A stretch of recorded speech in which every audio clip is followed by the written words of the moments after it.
इस शानदार time travel कहानी की स्टार्टिंग होती है एक रहस्यमयी इंसान से। ये एक एजेंट है जो टाइम के साथ खेलता है और एक सीक्रेट मिशन पर निकला है। इसकी रिस्पॉन्सिबिलिटी है पास्ट में जाके एक बड़ी तबाही को रोकना। इस समय ये 1970 के न्यूयॉर्क में एक भीड़ भाड़ वाली जगह पर है। इसका टारगेट एक टेररिस्ट है जिसे सब फिजल बॉम्बर बुलाते हैं। एजेंट को पता है कि ये mission life and death situation वाला है। ये बॉम्बर बार बार ब्यूरो को चकमा दे रहा है। अगर ये आज बच गया तो मार्च 1975 में 11,000 लोग मारे जाएंगे। एजेंट के पास एक मिस्टीरियस ब्रीफ केस है जो देखने पर वायलेंट केस जैसा लग रहा था, लेकिन असल में ये टाइम मशीन है। ये उसका लास्ट मिशन है, कोई सेकंड चांस नहीं। वो उस जगह पहुंचता है जहां बॉम्ब प्लांट किया गया है। वो बेखबर है एक अनजाने रहस्य से। एजेंट ने आखिरी सेकंड में बॉम्ब को डिफ्यूज कर दिया और शहर बच गया, लेकिन तभी अंधेरे में से फिजल बॉम्बर सामने आ गया। इसने अपने पीछे एक और सरप्राइज छोड़ रखा था। दोनों के बीच भयानक फाइट शुरू हो गई, मगर बॉम्बर हमेशा एक कदम आगे रहता है। इस दौरान एक जोरदार ब्लास्ट होता है। एजेंट इस ब्लास्ट की चपेट में आ जाता है। वो दर्द से चीखता है। उसका चेहरा और बॉडी बुरी तरह जल जाते हैं। वो जमीन पर गिर जाता है और इस कंफ्यूजन का फायदा उठा के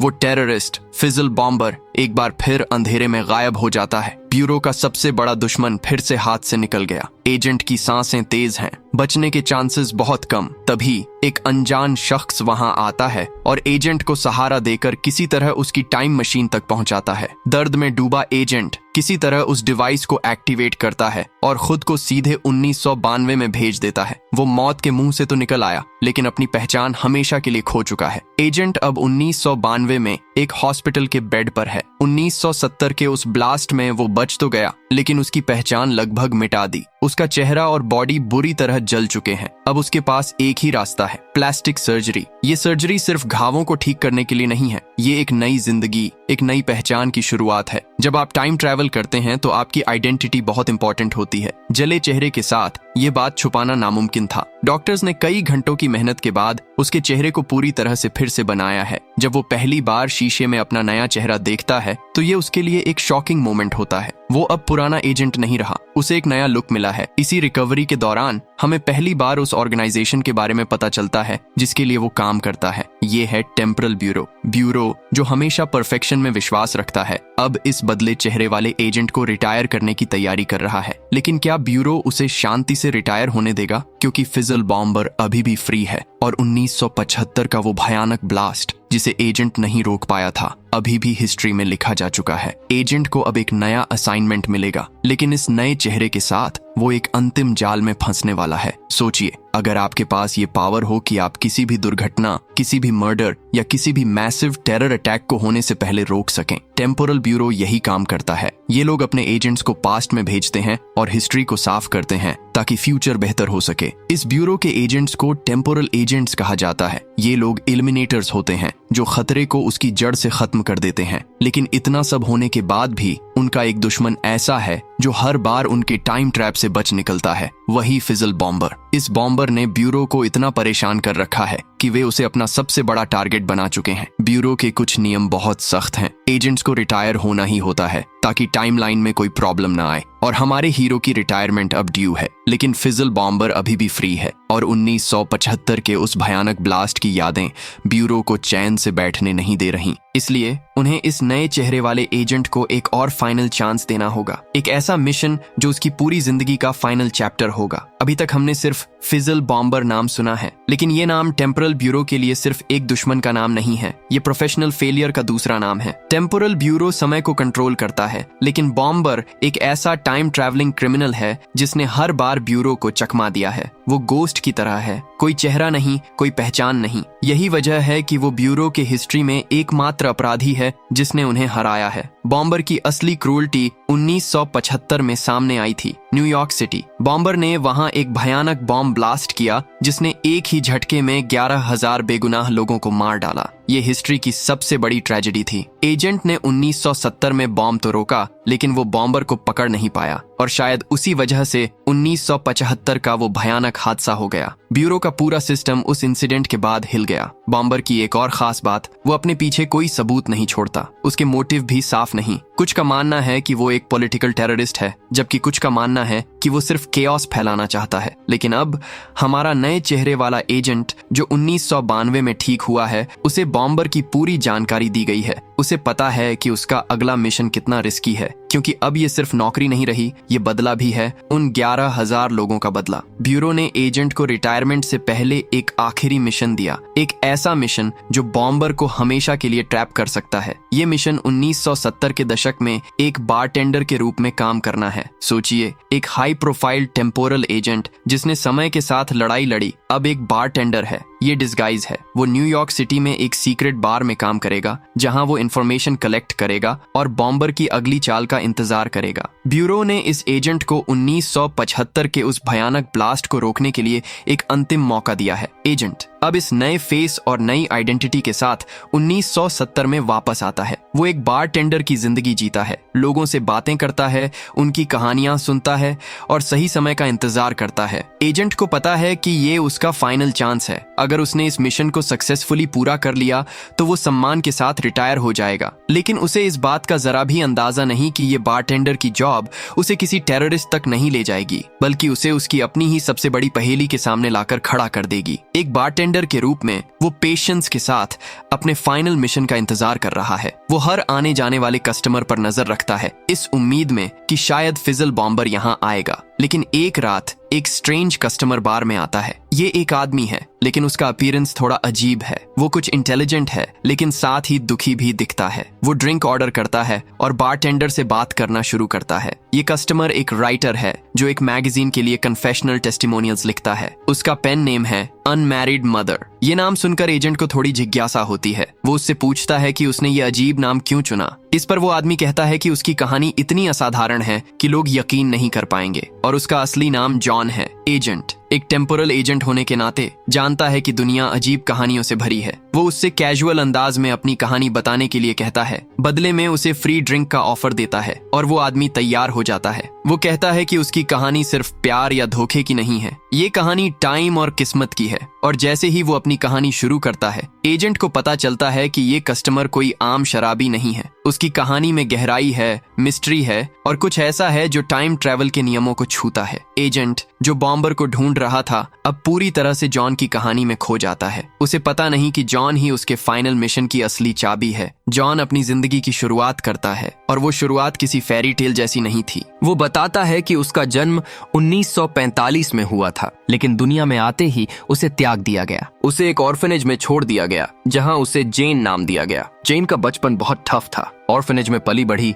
उसे कभी फैमिली का प्यार नहीं मिला, लेकिन बचपन से ही जेन एक एक्स्ट्रॉर्डिनरी चाइल्ड थी। उसमें कुछ ऐसा था जो उसे बाकी बच्चों से अलग बनाता था। वो शांत थी लेकिन बहुत क्यूरियस थी। जैसे जैसे वो बड़ी हुई, जेन ने खुद की पहचान बनाना शुरू किया। वो हमेशा कुछ बड़ा करना चाहती थी। उस दौर में जहां लड़कियों को एक लिमिटेड लाइफ जीने की सलाह दी जाती थी, जेन के सपने स्पेस को छूने के थे। वो स्पेस कोर्स के बारे में पढ़ती थी, एक एलीट प्रोग्राम जो सबसे बेस्ट लोगों को चुनता था। उसी दौरान जेन से मिलने रॉबर्टसन नाम का एक शख्स आता है, जिसने जेन को अपने स्पेस प्रोग्राम के लिए चुन लिया। जेन को लगा कि शायद यही वो जगह है जहां उसे अपना मकसद मिल सकता है। एजेंट बारटेंडर के रूप में उसकी कहानी सुन रहा है। वो जानता है कि ये कहानी बहुत डीप है। ये कहानी एक ऐसे इंसान की है जिसने किस्मत के हर धोखे का सामना किया, लेकिन कभी अपने सपनों को नहीं छोड़ा। जेन ने रिक्रूटमेंट टेस्ट के लिए अप्लाई किया। ये टेस्ट सिर्फ शारीरिक क्षमता का नहीं था, बल्कि मेंटल और इंटेलेक्चुअल एबिलिटी का भी टेस्ट था। ये प्रोग्राम सिर्फ बेस्ट ऑफ द बेस्ट को चुनता था। बारटेंडर अब क्यूरियस हो जाता है। वो पूछता है कि एक ऑर्फन लड़की इतने टफ प्रोग्राम में कैसे शामिल हो सकती है। जॉन बताता है कि जेन फियरलेस थी, इंटेलिजेंट थी और उसके पास एक असाधारण एबिलिटी थी।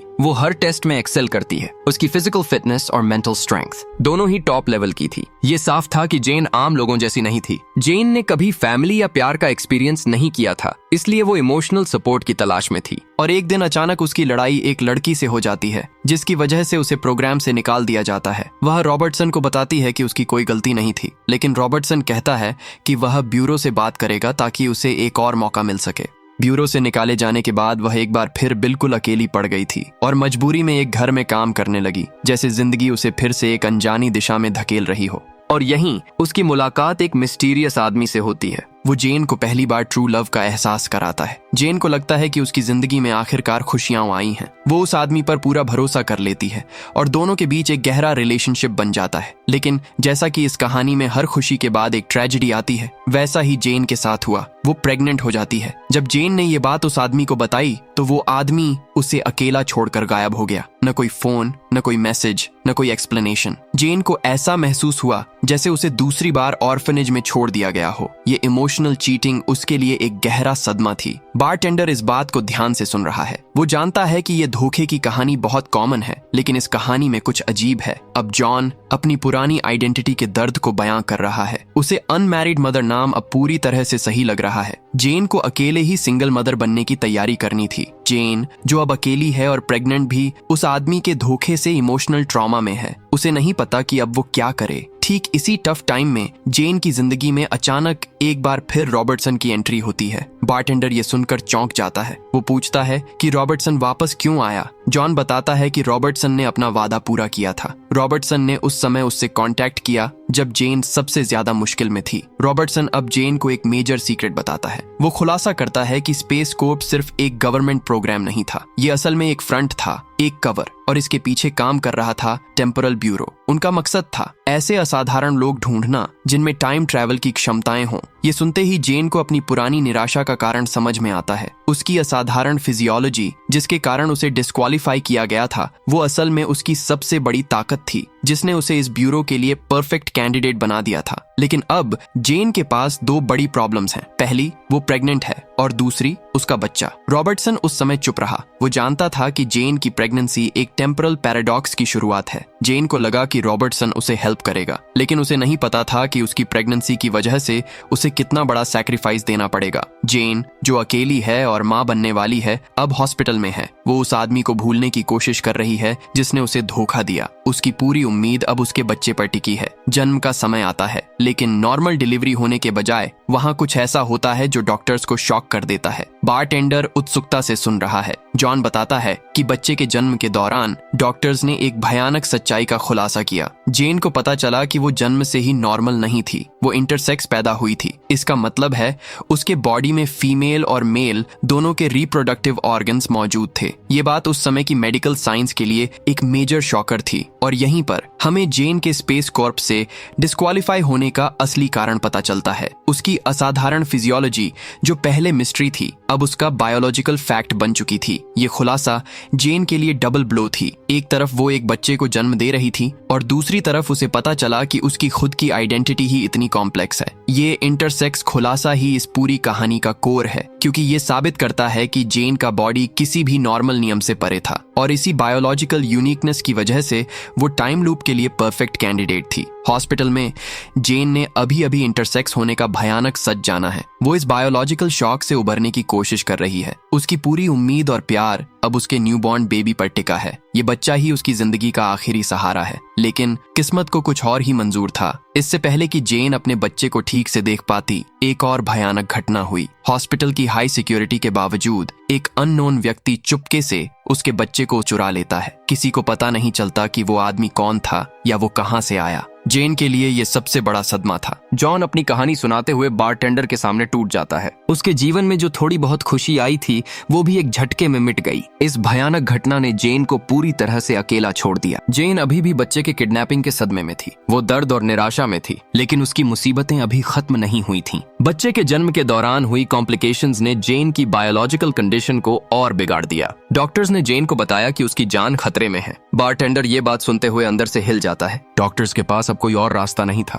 जेन की जान बचाने के लिए उन्हें एक जरूरी ऑपरेशन करना पड़ा। इस ऑपरेशन के दौरान जेन के फीमेल ऑर्गन्स को हटाना पड़ा और जेन को एक मेल के रूप में बदल दिया गया। वो रातों रात जेन से जॉन बन गई। इस घटना ने जॉन को मेंटली और फिजिकली पूरी तरह तोड़ दिया। अब वो एक ऐसा आदमी था जिसने अपनी जिंदगी में मां बनने का दर्द सहा था, लेकिन अब उसे एक मेल के रूप में जीना था। और जॉन टेम्पोरल ब्यूरो ज्वाइन करता है और एक टाइम एजेंट बन जाता है, लेकिन उसकी यादें उसका पीछा नहीं छोड़ती। इसीलिए उसने अपनी पुरानी जिंदगी को पीछे छोड़ दिया। उसने अपने दर्द को शब्दों में उतारना शुरू किया और एक राइटर बन गया जिसने अनमैरिड मदर के नाम से लिखना शुरू किया। जॉन की ये कहानी यहाँ आकर एक मेजर टर्निंग पॉइंट पर रुक जाती है। बारटेंडर पूरी कहानी खामोशी से सुनता रहा। जॉन को लगा कि उसने सिर्फ अपने दिल का बोझ हल्का किया है, लेकिन जैसे ही जॉन कहानी खत्म करता करता है। बारटेंडर एक धीमी रहस्यमय मुस्कान के साथ एक ऐसा खुलासा करता है जो जॉन को हिला देता है। एजेंट कहता है, तुमने कहा कि उस आदमी ने तुम्हें धोखा दिया और गायब हो गया। मैं उसे जानता हूँ। ये सुनकर जॉन शॉक में है,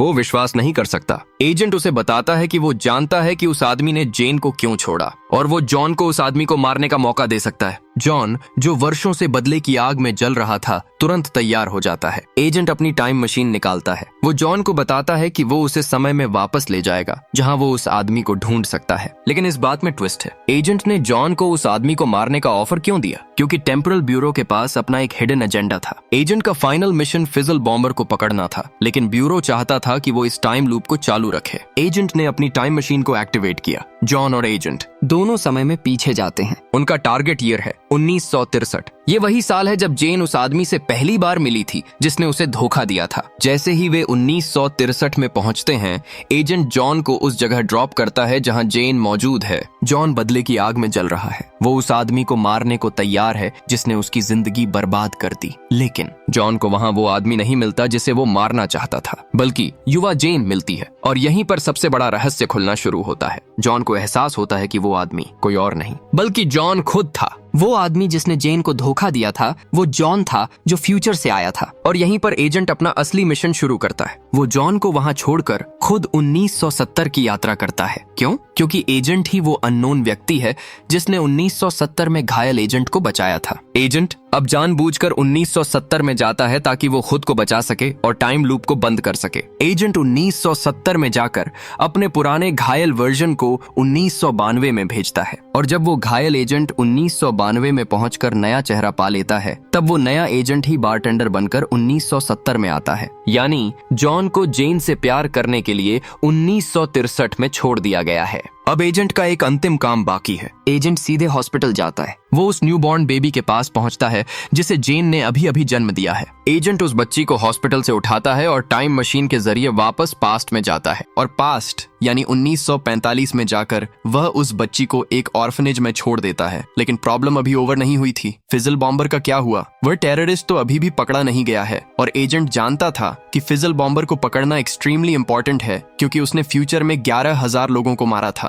एजेंट मिशन को पूरा करने के लिए फिजल बॉम्बर को ढूंढने निकल पड़ता है। वह टाइम ट्रैवल करके सीधा 1975 में उस जगह पहुंचता है जहां बॉम्बर ने सबसे बड़ी तबाही मचाई थी। एजेंट गुस्से में था क्योंकि इसी बॉम्बर की वजह से एजेंट ने अपना फेस खोया था। और आखिरकार एजेंट फिजल बॉम्बर को ढूंढ ही लेता है। और अब कहानी का सबसे बड़ा सच सामने आता है। वह फिजल बॉम्बर कोई और नहीं बल्कि खुद एजेंट का ही एक बूढ़ा वर्जन है। फिजल बॉम्बर एजेंट को यह बताता है कि वह सारे धमाके इसलिए कर रहा है ताकि भविष्य में होने वाले बड़े हादसों और ज्यादा मौतों को रोका जा सके। लेकिन एजेंट इस बात पर बिलीव नहीं करता क्योंकि बॉम्बर ने 11,000 बेगुनाह लोगों को मार डाला था। एजेंट के लिए वह सिर्फ एक मास मर्डरर था जिसे एलिमिनेट करना जरूरी था क्योंकि यही उसका मिशन था। एजेंट बिना किसी इमोशन के अपनी गन निकालता है और टाइम लूप को एंड करने के लिए अपने ही ओल्डर सेल्फ को शूट कर देता है। फिजल बॉम्बर को मारने के बाद एजेंट अपनी मशीन लेकर बेस वापस जाता है। वो सोचना चाहता है कि अब उसकी जिंदगी नॉर्मल हो जाएगी, लेकिन उसकी टाइम मशीन डीएक्टिवेट होने के बजाय खुद ब खुद एक्टिव रहने लगती है। मतलब लूप अभी भी टूटा नहीं है। एजेंट को सारी कड़ियां जुड़ती हुई दिखती हैं। जेन की सर्जरी हुई और वह मेल जॉन बन गई। जॉन ने टेम्पोरल ब्यूरो ज्वाइन किया और वह एजेंट बन गया। और एजेंट ने ही अपने उस वर्जन को भविष्य में भेजा था जिसका चेहरा जल गया था। और एजेंट जब फ्रस्ट्रेट होकर बूढ़ा हुआ तो वह फिजल बॉम्बर बन गया। उसने खुद से प्यार किया, खुद को जन्म दिया, खुद को किडनैप किया, खुद को ऑर्फनेज में छोड़ा, खुद को एजेंट बनने के लिए तैयार किया और अंत में खुद ही अपने टेररिस्ट वर्जन को मार दिया। और इसी तरह ये कभी खत्म न होने वाला टाइम लूप हमेशा चलता रहता है। तो दोस्तों, इसी के साथ ये कहानी यहीं पर समाप्त होती है। उम्मीद है आपको ये वीडियो पसंद आई होगी। अगर आपको वीडियो पसंद आई हो तो वीडियो को लाइक करने के साथ ही हमारे चैनल को सब्सक्राइब करना न भूलें। जल्दी ही मिलते हैं एक और नई कहानी के साथ।